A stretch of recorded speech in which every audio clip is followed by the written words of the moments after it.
I think in the morning we discussed about what is the nightmare of people and what do they fear about, right? And so one of the things which CISOs fear about, probably, and there are a lot of students here and who probably would be aspiring security professionals and aspiring CISOs, right? So I thought let me talk about what actually CISOs go through in an organization and what is their life like. So, when we talk about fear, we know what's going to happen on our systems, on the architecture, what we have put in place, what are the controls, what you have put in place.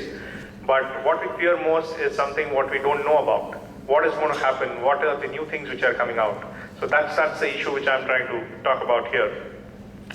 So let's talk about the nightmares. So all of us dream, right? All of you dream, and probably your dreams are more colorful dreams, colorful people, colorful places and things, etc. But a CISO's dream is slightly different. This is what CISOs dream about. This is what comes to our minds when we sleep. Next day's newspaper, what's it going to look like? Is it going to say that my company has been hacked? How many records have been stolen? And whether the CEO and the CTO are going to go to jail because of this. So these are the kind of dreams which probably CISOs dream about. And why? Why do they dream about such things? If you look at the biggest data breaches which have happened in the last few years, eBay 145 million records, Adobe 152 million records, Target 70 million records, and so on. The recent one was JP Morgan Chase. So a lot of companies, and these are big companies, big names by the way, but it's not just the big ones which are being targeted. There are a lot of small companies which are also getting targeted and which we don't know about because they don't come to light. But when we CISOs talk to each other, we know what are the kind of threats which we are looking at. And why? If you look at the bottom, you will see how much that hacked data is worth. And why are people targeting this kind of data? Because each record is worth starting from $2 to $45 per record, depending on what kind of record have they got hands on to. If it's a full credit card information with PIN codes and everything, then probably it's going to cost $45 per record. So obviously it's big money. So hackers are going to go after this. So, and it's coming from the world over. It's not just in one city, one state, it's just across the world. So the slide which I have here is a live, so there's a website which provides live attack information. And this company actually has sensors and honeypots in the networks all over the world, and they are providing this information which shows the live attacks happening at any given point in time. And it's very interesting to see how many countries are getting attacked, who are getting attacked, which are the companies getting attacked, and if there are military installations attacking or getting attacked and things like that. So a lot of interesting information, but the thing what I'm trying to say here is this is for real. Companies are getting attacked every second, every minute. So as a CISO, what happens when you go to office? How does a typical working day for us start? For general users, how do you start? You go to your workstation and you press Alt Control Delete, you enter your password, that's where you start, right? But when a CISO goes to his workstation, and what does he see on his screen? Well, it's actually same Alt Control Delete and password which he needs to enter, but actually what we see is something like this. This is what comes to mind. All of you know what this is? Mission Impossible, right? So it's a Mission Impossible kind of thing which we are going to go through that day. And why do I say that? Because we live in a VUCA world.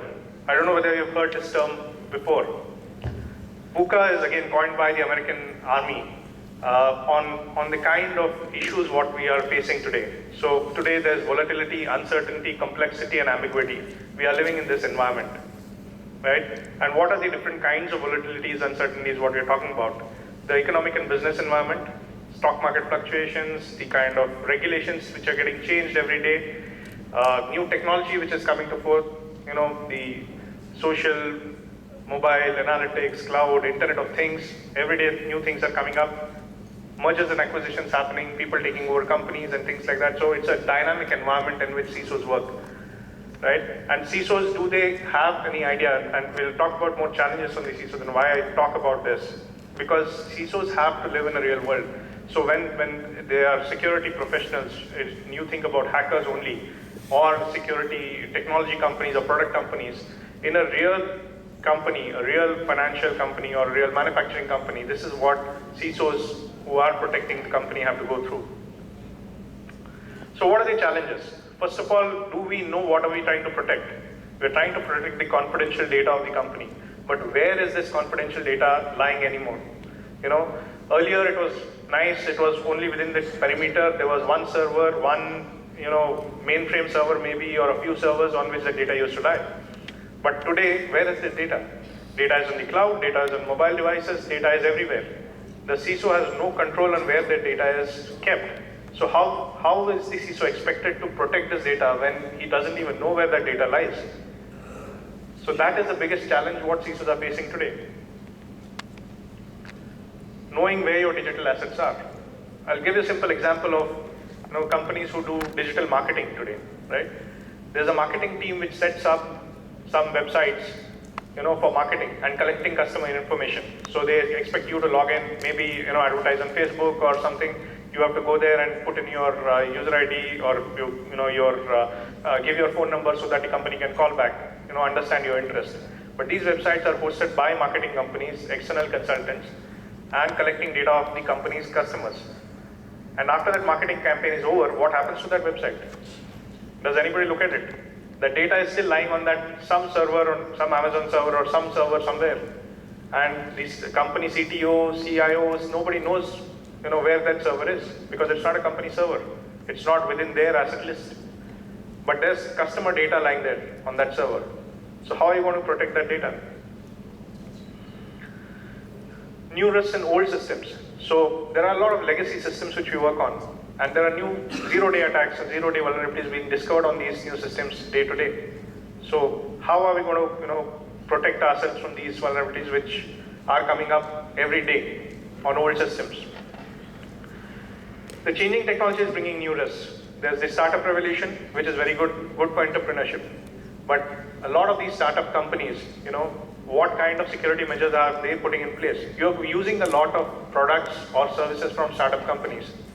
But what kind of security measures have these startup companies putting in place? How secure is your data with these startup companies? Have you looked at that? The next one is shadow IT. What is shadow IT? Are you aware of what the word shadow IT means? Shadow IT means that there is a parallel IT systems, IT stream which is running in the company outside of the real IT department. So many a times, the marketing team, as I said, goes and buys cloud-based services. Finance, HR, they just go out and get cloud-based services from someone, and there's data getting stored there, and IT doesn't even get informed. If the IT team is not informed, if the security team is not informed, how do you expect the data to be secure? Unless the CISO knows that which department or which function is using which service, unless there's a security testing happening on that. But it never happens. In the shadow IT, 80%, so if you look at the statistics which I have here, 80% employees at large companies admitted to using non-approved SaaS, software as a service applications in their jobs. So that's the amount of shadow IT which is getting used today. So how do CISOs protect that? That is the biggest challenge. Changing regulations. Regulations are changing every day. New regulations. The new data privacy bill is going to come. How are you going to protect the customer data basis that? What is the compliance required basis this new data privacy bill which is getting implemented? Outsourcing. Companies do a lot of outsourcing, and when they do outsourcing, they are giving out a lot of data again to these outsourcing service providers or partners.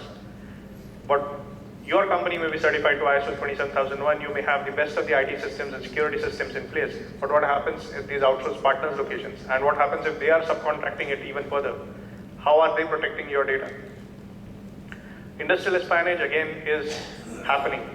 This is real. If companies are employing hackers to get information, glean product information, intellectual properties, etc. from their competitors, how do you protect from that? State and political actors, I think today morning again there was a discussion around this on state actors. And state actors, I think Michael mentioned today morning that the state actors are not targeting now the military installations, they are targeting financial institutions. They are trying to attack the economy of the rival, of the enemy.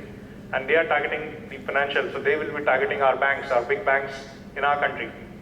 So how do we protect our big banks from these state actors or state-sponsored hackers?